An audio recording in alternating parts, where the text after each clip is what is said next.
Hey, it's Witch. Today we're doing a Let's Paint with some acrylics. I got really inspired by some Bride of Frankenstein stuff I saw over this last weekend, so I decided to just dive right in with this really cute headshot that I first sketched in my sketchbook and then kind of redrew it back over on some canvas.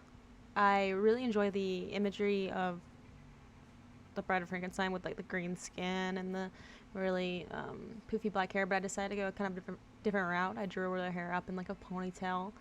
Um, with some really vibrant like white streaks through it. So basically the first thing I go through and do after mixing all my paint is laying down like this base coat layer, which the paint that I'm using is actually, I got it really cheap off Amazon, so it's not like really great quality. So I have to do quite a few coats before it like actually starts being very opaque and it loses its transparency, which is completely fine to start with. I kind of prefer the transparency to it because I can still see my sketch layer underneath.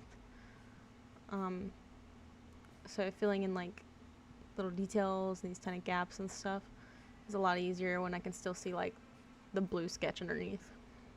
I've been doing a lot of acrylic paintings lately. Just I think it's after getting kind of my own space, it became a lot easier to put a lot of time into it.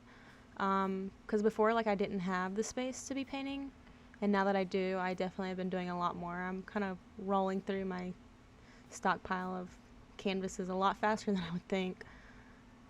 Before I was mostly digital, and then it became a lot easier to like kind of dive into the traditional stuff once you get the space to do it. So one of the things that actually was kind of frustrating when recording this is that the camera just kept, I don't know, I guess it's like a setting that I don't have like figured out yet because it is a new camera, is that it would randomly just stop recording at 5-minute intervals, which was very frustrating, but I think it became easier to catch the longer I was recording this, because the entire process probably took a little bit closer to like an hour and 20 minutes, but edited down, as well as like the cuts out for the 5 minutes when I didn't notice my camera had stopped, was a lot easier. Something that I also wanted to do is I added, because you know, like with Frankenstein, he's like a mix match selection of parts, or I guess Frankenstein's monster, not Frankenstein himself. But Frankenstein's monster is a mixed match of parts, so I tried to kind of emulate that, and I like drew on this like purple arm, but I don't know if it came across as well once the image was like finished. But I did really enjoy the color shift there, filling in the purple a little bit more, kind of pulling apart pieces of the Bride of Frakenstein. I think the most fun that I had though was for sure filling in this like black hair, because I don't know, I just did like this really big fun funky bob, or I guess not bob, but like this big funky ponytail, and filling in all this black is just like a lot of fun because it's very very freeing. It's like very what is the word, there's another shift where my fucking camera turned off, but unlucky. There's just a lot of fun just throwing in colors and like going through, and just it kind of felt like hair, but just I don't know, it's a lot of fun.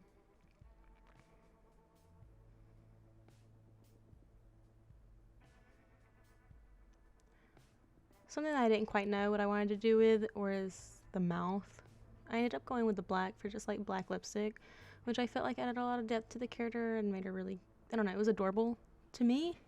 I don't know if you guys find black lipstick adorable, but I just find it adorable. Even when I do it on myself, I just think it's really really cute, especially when like matched with these pastel like greens and purples and stuff. It just makes the character seem really cute. And then I decided to just pull this purple back up for her eyeshadow. I wanted to keep the color palette pretty simple. I didn't want to do like a lot of crazy stuff with it. Um, though at this point she was definitely like ugly duckling stage, and I didn't know if I wanted to finish her because I just was like getting in my head about it. Or I didn't like how she was looking, but I knew that if I just put some time into it, hopefully she would come out looking a little bit better.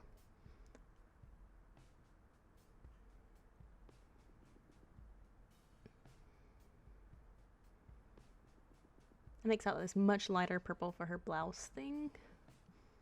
Not quite sure what it is. Like one of those little. When I looked up the Bride of Frankenstein from the original movies, she just has this really beautiful flowing gown. So I guess it's like a sleepwear gown kind of thing. So I wanted to emulate that in this artwork as well. I know she doesn't really look like the original Bride of Frankenstein's, but she had a lot of inspiration from it. You can't see the difference in the color that I'm putting down versus like the white of the canvas very well, but I promise in person it was it was like a really nice transition.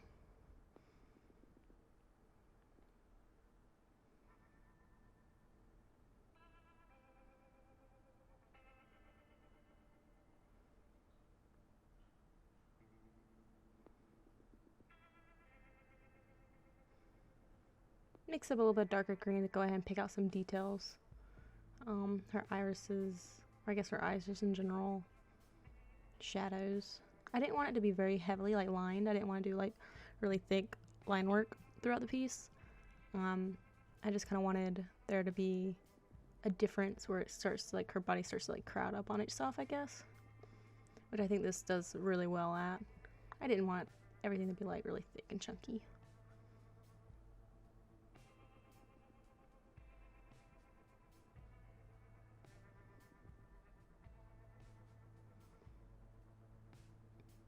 And the one thing that I do like about acrylics that is like, because they're opaque, you can kind of just paint right over mistakes as long as you like catch it pretty early and it won't come out really chunky. Because I didn't really like how the nose started, but I much preferred how it ended. And I was worried I was just gonna hate the face by the end of it. But yeah, pretty much not feeling too run down by it.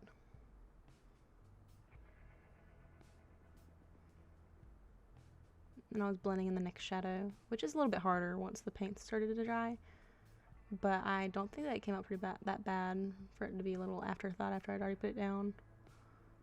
Filling out the little ear, I don't want it to be a huge focus, and then I went through and carved out a couple more necessary lines to separate it from the rest of the piece.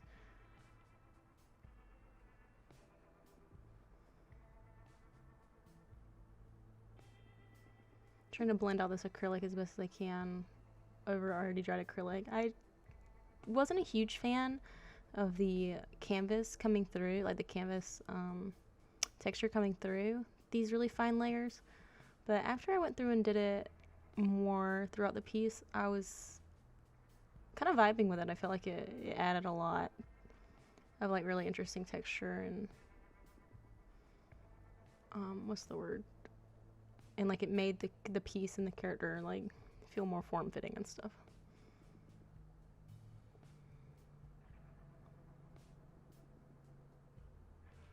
Usually when I do my acrylic paintings, I'm very cel shaded with it, so just attempting this little bit of shading was a lot for me here.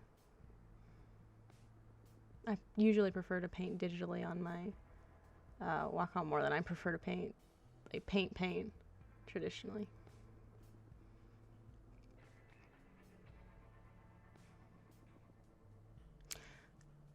I think I'm gonna do a couple more monster girls. I think this is like gonna be a monster girl line. I think I'm attempting. I'm not sure quite. I'm a big fan of Monster High, but so I don't want the characters to look too similar to their Monster High counterparts, but I still want them to have like a high femme physique to them. So this one's definitely my like Bride of Frakenstein kind of thing.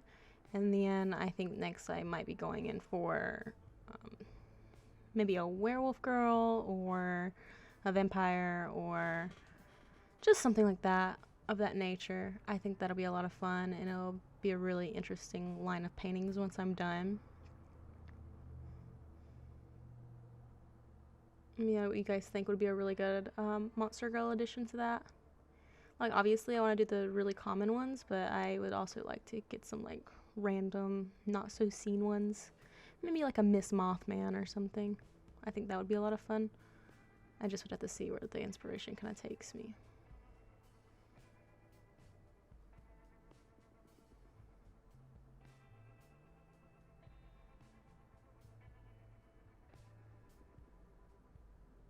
Something else that was a lot of fun with this piece was filling in the white stripes in her hair. Something that I didn't think about at all. When I mixed this black, oh yeah, oopsie. That's one of the things about acrylic that's very forgiving, is wiping off mistakes like that. But something I didn't think about with the black is that I mixed the black with this really strong, vibrant blue. And so what you'll see happen when I'm pulling this, and this is a pure white, when I'm pulling this pure white over it, as the video goes longer, you can tell the whites that's going over the black hair starts to gain this really electric purple that I feel like adds a lot to the piece. If you just give it a few minutes, it'll go through and show the color shift I'm referring to. Go ahead and fill in the eyebrows with the black, which was honestly is one of my favorite things to draw is eyebrows, which I think is kind of weird. But at this point I was really loving how the piece was coming out, filling in her beret with this light purple that I had on the arm. And you can kind of see where the stripes in the hair are kind of going this purple. That was just such a happy accident. Something that was really scary was filling in the eyelashes. I was really nervous about that. I wanted her to have this like really cute but maybe a little bit sultry look in her eyes. I'm not sure if it came across like I was looking at it. You can tell I'm really struggling with how to get this angle with the camera in front of me. At this point you can definitely see the purple stripes in the hair have really darkened to that purple. And I feel like that just added so much fun texture and color change. And my camera's struggling not to focus on my hand versus the painting. I'll have to play with the settings. My camera was just not very cooperative.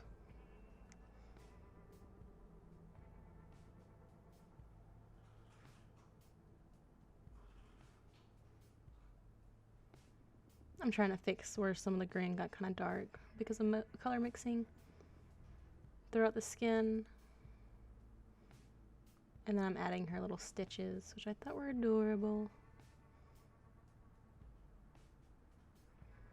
And then I'm darkening up some shadows that I felt like were very, very necessary. I went through and added a really bright yellow for this background. And then I'm re-attempting the bottom lashes. I think the bottom lashes look a lot better the second time around. The yellow just kind of pushes this green purple forward, which I thought was very, very lovely.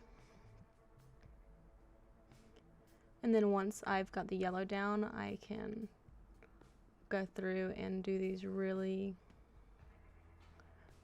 cute little strands of hair throughout it, which I thought were a lot of fun.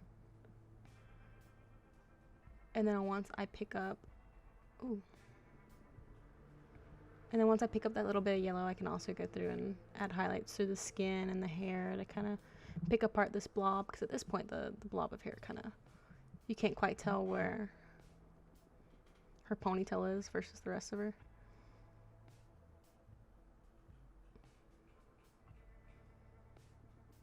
I loved going through and picking out these strands of hair. I thought it was just so much fun. That's usually where I have the most fun with these characters. And this little bit of yellow is just a lot of fun texture throughout the black mass as well. And at this point I'm just kind of going through and picking out highlights in the skin and just kind of finishing up a couple little things that I felt like needed to be changed to get this character to be looking right.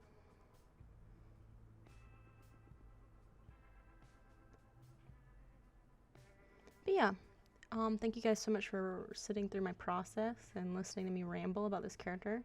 If you guys think I should do another painting with a Monster Girl theme, go ahead and comment below which Monster Girl you'd like to see. I really appreciate the support. Like and subscribe.